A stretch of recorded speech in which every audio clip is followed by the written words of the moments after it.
ndox sax Sénégal léegi luxe la ndox de l'eau à boire maanaam basic human needs loo xam ne citoyen bu ne dañ la ko war a jox nga am ko a basic human need ndox mu set booy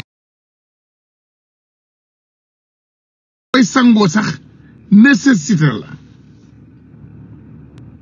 mais Sénégal ñun ndox luxury la maanaam it's a luxury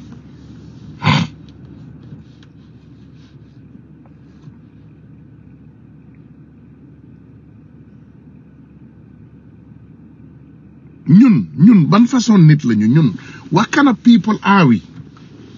ñun lan lañu ñun what are we ay bàyyima lañu ay xar lañu wala ay nit lañu ñun on est quoi ñun lan lañu dañuy toog seetaan Macky Sall lu ko neex mu def lu ko neex mu yokk lu ko neex mu def lu ko neex rek mu def lu ko neex ñun dañuy toog bàyyi ay doomu aadama lu leen neex ñu def xoolaat leen seen toogaay nañu xoolaat suñu ay toogaay ñun lii ñuy def nii nécessité la man dama gëm ne dañu war a tàngal taal bi ba Macky Sall comprendre ne moomul Sénégal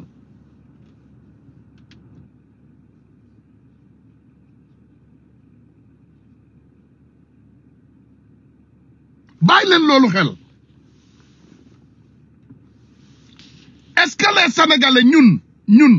war nañoo mën a toog di seetaan ba Macky Sall noot ñu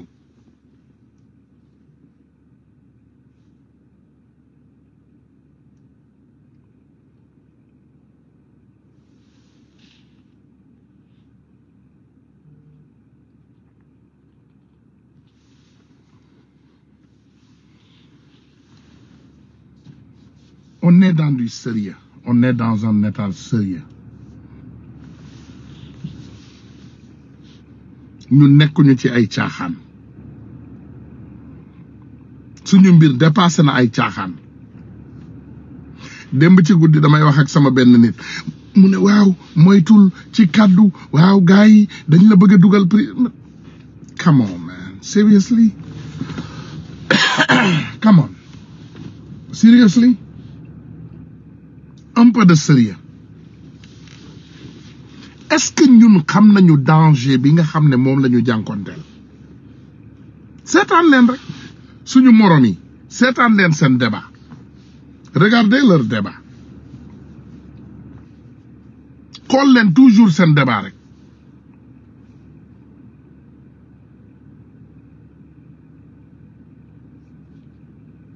ñun mën nañoo bàyyi Ousmane Sonko fi mu toog ñu ne Ousmane Sonko suñu yaakaar la noonu vous savez que l'idée que Ousmane Sonko promouvoit en Afrique loolu day dindi buumu njaam ci Afrique waxuma la ci Sénégal de ci Afrique parce que xam nga Sénégal rek bu tekkee buumu njaam te Afrique yëpp tekkiwu ko ba léegi coono daf ñuy topp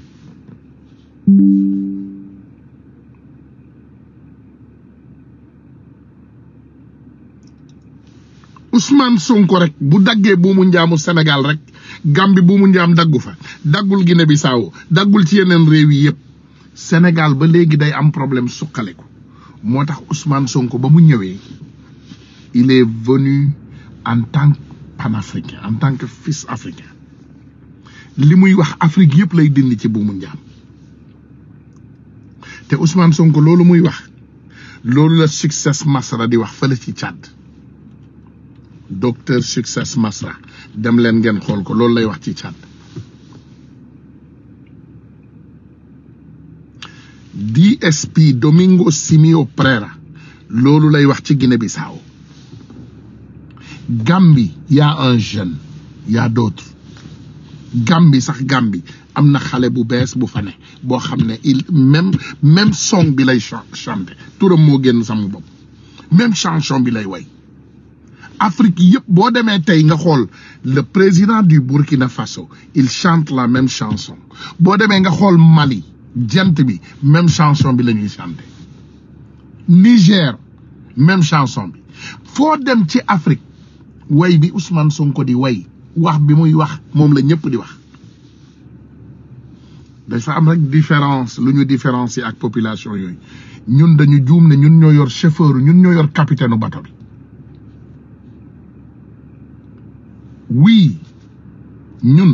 we have the captain of the ship mooy Ousmane Sonko ñële ñëpp ñu ngi xeex ñëpp a ngi xeex mais capitaine u bateau bi Sénégal moo ko yor ñun ñoo yor capitaine u bateau bi mi ngi tëdd hôpital principal tant que capitaine u bateau boobu jógul jiite bateau bi du yegg fi mu jëm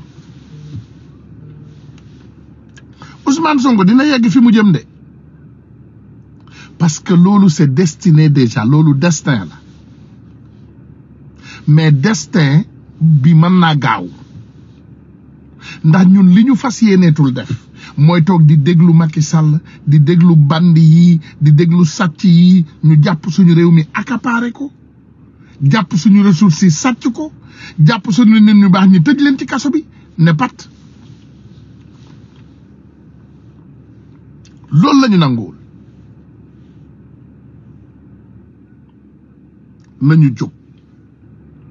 nañu jóg ce n'est plus un slogan mais c'est une réalité nañu jóg dem xeex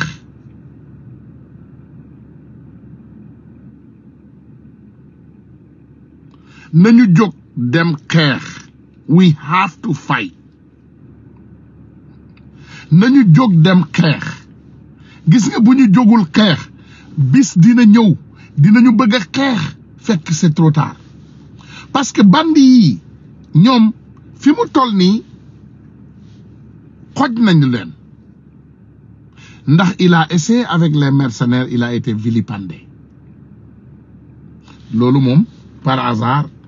loolu moo xew nii il a été vilipendé à travers le monde mi ngi nii vidéo bi ci gën a fës barki dem boo njaay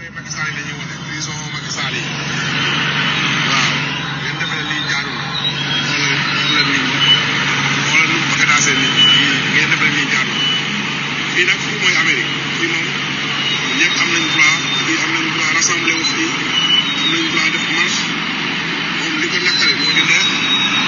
te moom mu ci dara xoolal la nii kon lii prison la. vilipande moom defe naa bu doon vilipande rek Macky Sall tey mooy président boo xam ne mën naa def taatu neen dox ci àdduna bi c'est le président le plus humilié au monde li ko dalul benn président ci histoire Afrique wallahi ci histoire monde bi lii ñu réussir Amérique benn nation musu ko réussir dans l'histoire du monde déggu leen ma de amul ci histoire àdduna bi nation bu mësa am li ñu am gis ngeen Amérique ak dooleem ak Israël ak coow yi ngeen di dégg yépp kenn musul vilipender ni Israël gis ngeen Amérique ak Iran ak problème yi ñu am yépp kenn musul vilipender ni Iran ni Amérique amul benn réew ci àdduna bi bu masa am gàcce bi Macky Sall la am sénégalais rek yéen ñun li ñu yàlla may xamu leen ko ça c'est des planifications qui étaient faites vulgairement maanaam ay nit di waxtaan sëñ bi nañu def lii nañu jël oto yi def lii def di wane ñaawtee fu Macky Sall est-ce que xam nga ne ñun bi ñuy planifier lii tooguñu sax waruñu sax table di ndekki non on n'a même pas dépensé 10 € pour amener ses idées et vilipender Macky Sall fukki € dépensé wuñu donc loolu moo lay wan ne ñun yàlla Sénégal dafa am lum ñu baaxee yàlla dafa may sénégalais xel boo xam ne daanaka boo calculer ci li mu bind ci àdduna bi et puis loolu du Twitter de ndax boo seetloo Sénégal we very gifted mais gifted boobu lu tax duñ ko def ci devoiru te cottu ndayu Macky Sall xalaat leen loolu Macky yokk na lekk dund bi sénégalais amul kenn ku amati alibi toog sa kër courant ba tey kenn ma attanu ko courant Sénégal ku ko attan ndoxu Sénégal ku ko attan les délinquants les mêmes groupes de bandits ñoom amuñu problème mu courant amuñu problème mu ndox amuñu problème mu lekk seen kër yi ngeen di dem rang pour ñu jox leen ngeen lekk.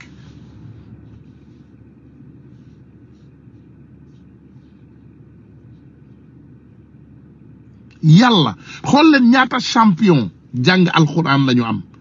Sénégal réew mu ndaw mi toujours ñu dem ay Dubaï ay nangam ay Arabie Saoudite ñu jël premier ci jàng alxuraan bari na Sénégal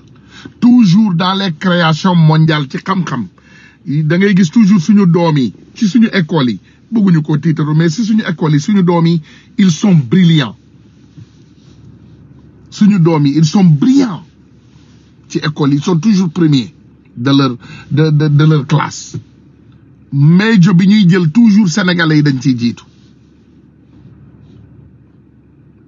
ñun naka la ñuy mën a toogee seetaan réew mu mel ni Sénégal suñu maam yi liggéeyal ñu lépp luñ ñu war a liggéeyal jox ñu jumtukaay yi ñu war a jox yépp ñu bàyyi benn doomu xatxaana bu toj lëfal ndeyam bu mel ni Macky Sall ñëw ci réew mi jàpp ñu en otage ñu toog di ko seetaan. billahi duma nelaw wallahi duma nelaw I don't sleep chaque jour nag ma jooy ko bëgg ñëw Sénégal rek def loo xam ne maanaam histoire d'autre I can't sleep. Imaginez amuloo problème mu lekk amuloo problème mu naan amuloo problème mu facture mais doo nelaw imaginez duma nelaw I don't sleep bu ma xalaatee Sénégal I don't fucking sleep. benn groupe bandi ñooñu accaparé jàpp ñu en otage I don't sleep duma nelaw I don't fucking sleep man awma problème personnellement mais duma nelaw ndax Sénégal parce que damay toog sama xol bi di jeex may xalaat suñuy waayjur li ñu daj ba Sénégal yegg fi mu yegg ba Sénégal yegg fi mu yegg we got to where we got to ñu bàyyi benn doomu jaamu xatkaana benn jaam bu toj la fal ndeyam ñëw ci réew mi yàqal ñu ko réew mu yàqu ci àdduna bi ay doomu jaama ko yàq ñu toog di seetaan Marème Faye Sall Marème Faye Sall vous imaginez Marème Faye Sall Marème Faye Sall ñuy seetaan Marème di ñëw doomu Oumou Diallo Marème ndeyam sëy bu normal sax mënu ko woon sëy kër baayam nee naa leen baayam ba mu dee ndeyam nanguwul doom yi dem jaale ko imagine xoolal identité famille boobu baayu Marème Faye Sall bi mu génne àddina ndeyam nanguwul ay doomam dem fekkee seen dëju baay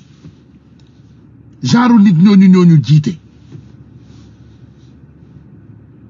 imagine leen identification yooyu ñu am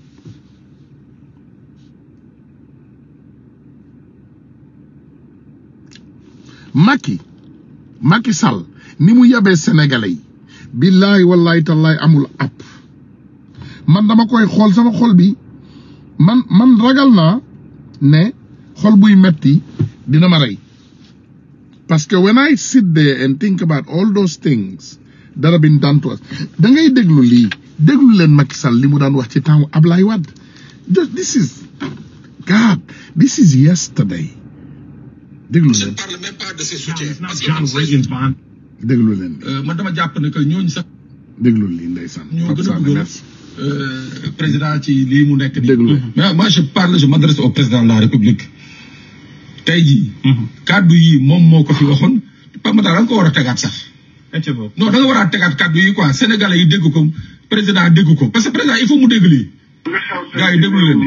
mooy lii wolof naan lii raam ci ñett bi la jóg. Sénégal yëpp xamoon nañ ni Abdoulaye Wade def ci ay weeram yi mu ngi ci ay pexe lu ne mu ngi koy def yokk na soldo juge yi nekk conseil constitutionnel joxe na ay terrain lu ne def na ko ngir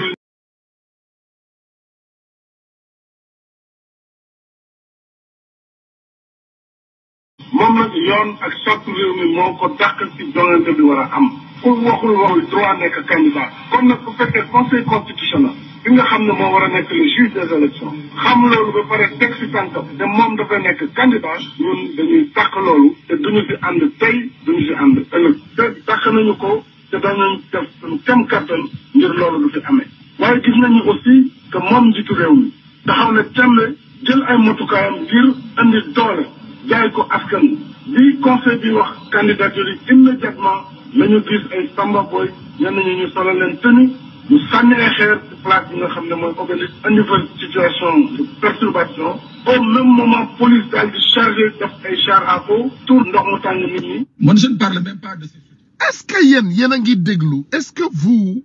êtes conscient de ce qui nous est arrivé ñun est-ce que xam ngeen ñun li ñu dal lan la est-ce que ñun ñu ngi bàyyi xel li ñu dal dama déglu benn kilifa tey ñu yónnee ma benn vidéo benn kilifa Mamadou Ndoye la tudd dama bëgg ngeen déglu li mu wax bismillah. Jusqu'à leur limite. Parce qu'ils ont fait tout ce qu'ils pouvaient faire. Jusqu'à leur limite. Où se trouve leur limite, je ne le sais pas. Mais jusqu'à leur limite. Ouais. Ils sont jusqu'au bout. Et à l'heure actuelle, le problème qu'ils ont, c'est qu'il y a une résistance face à leur projet. Une résistance qui n'est pas seulement la résistance d'une personne, mais qui est aussi une résistance populaire. Et ils sont obligés de prendre en compte ce rapport de force. Maintenant, c'est clair que lorsqu'il n'y a plus une raison de droit, il ne reste plus que la raison du rapport de force. Quand il n'y a plus une raison de droit, il ne reste plus qu'une raison de rapport de force. Mot boobu rek laa ci jàpp. Quand il n'a plus une raison de droit, il ne reste plus qu'une raison de rapport de force. ñun ku yaakaar ne dinañ la defaral biberon defaral la Cerelac sa yaay ñëw nampal la sa papa ñëw boot la dangaa juum. Sénégal ñu ngi à un tournant crucial dans notre histoire. ñoom amatuñu sago ci Ousmane Sonko.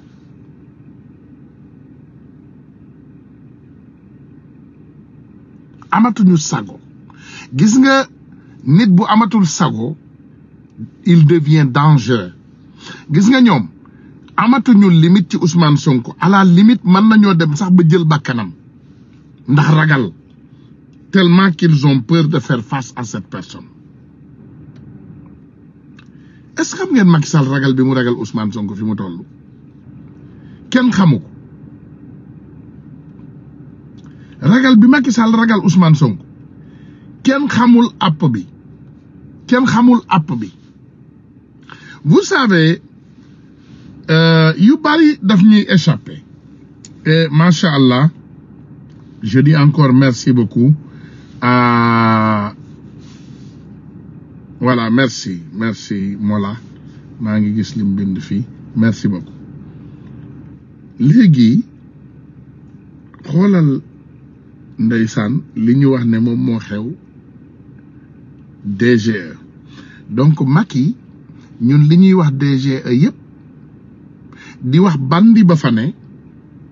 monsieur Thiendella Fall Macky indi na fa ndekete benn magistrat am laqaale ko ci biir Birane Sène la waaji tudd kii mooy Birane Sène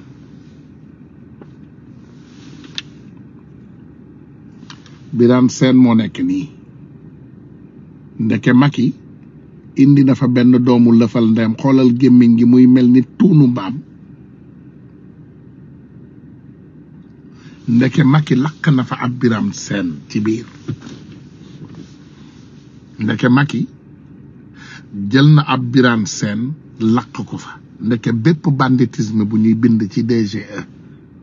ndeke Birane Sène moo nekk ci ginnaaw bu ko bindee ba pare jox ko DG bu kooku nga xam ne moom taat rek mooy problème am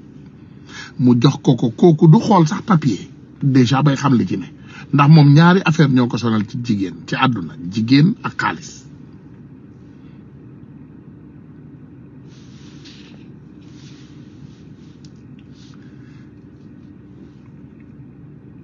Birane Sène a partagé massivement sous le contrôle de Macky Sall. Amul benn médiocrité boo xam ne nit xalaat na ko ci Sénégal rek te amul.